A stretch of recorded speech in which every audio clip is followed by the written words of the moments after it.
Good morning. Today is election day, the day we've all been waiting for. And tonight we'll all be glued to our computers and televisions watching the results come in.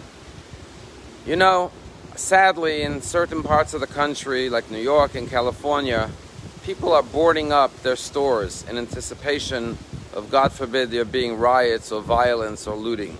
And we all pray that that will not happen. Whatever the outcome is, there will be peace and calm and unity within this country.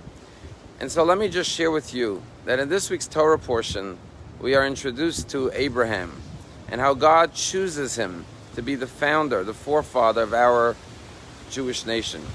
And every day in our prayers we say, Atahu Hashem Elokim, you are Almighty God, Asher Bacharta Bi-Abraham, who elected Abraham.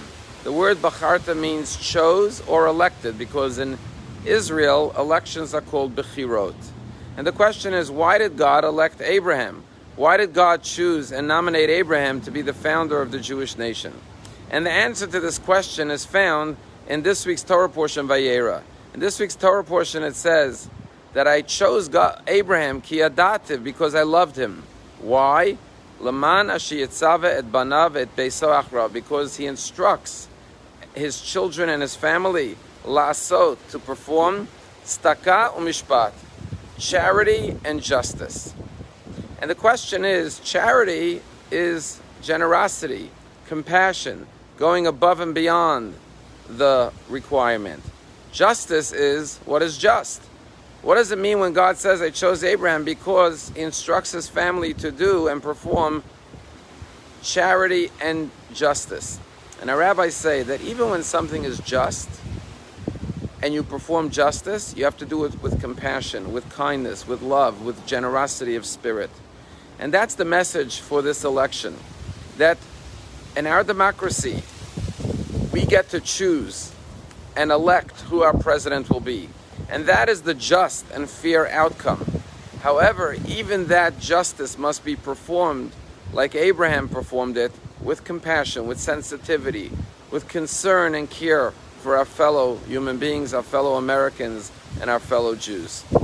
And so I'd like to share 4 words of advice for whoever wins or loses tonight. Because half of our country will be euphoric tonight. They will be dancing. They will be celebrating. They will be emboldened. They will be empowered. They will be optimistic and hopeful for the future. But sadly, half of our country tonight will be crying, will be depressed, dejected, feeling helpless and hopeless. And they will feel a state of despair. And so we don't know which one of us is going to be the joyous, optimistic ones and which ones are going to be the dejected and depressed ones. So here is what I would recommend. Take 2 pieces of paper. On one piece of paper, write the 4 words that we find in every piece of currency in our country. In God we trust.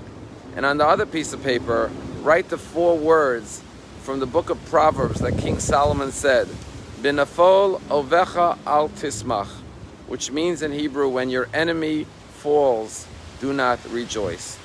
If tonight you are so lucky that your candidate wins, then take out the piece of paper that says, Binafol ovecha al tismach, when your enemy falls, do not rejoice. Yes, rejoice that your choice succeeded and your candidate was victorious. But do not let your heart rejoice over the fact that those you oppose fell and failed and lost. As King Solomon said, don't rejoice about the downfall of your opponents and your enemies. And if, unfortunately, your candidate loses tonight, take out the piece of paper that says, in God we trust. Or just take out a dollar bill from your pocket and read those words and say, you know what? God runs the world. I trust God's plan. JFK used to tell a story about a race for a mayor in a small town. And the election was really close, and they had to count and recount the votes. And finally, it was determined who the winner was, and he had won by 1 single vote. And the candidate was overjoyed that he narrowly squeaked into office with 1 vote. But JFK said his joy turned to misery when every member of the community in town would approach the mayor and say, Mayor, remember, it was my vote that got you elected. You owe your candidacy to me. Yes, every vote counts. Every voice should be heard, and everyone matters. That is the beauty of an election. So exercise your responsibility and vote.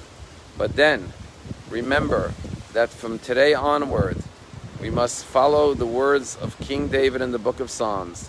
Hinei matov umanaim, how good and how sweet it is, shevet achim gam yachad, when brothers and sisters live together in peace and in harmony.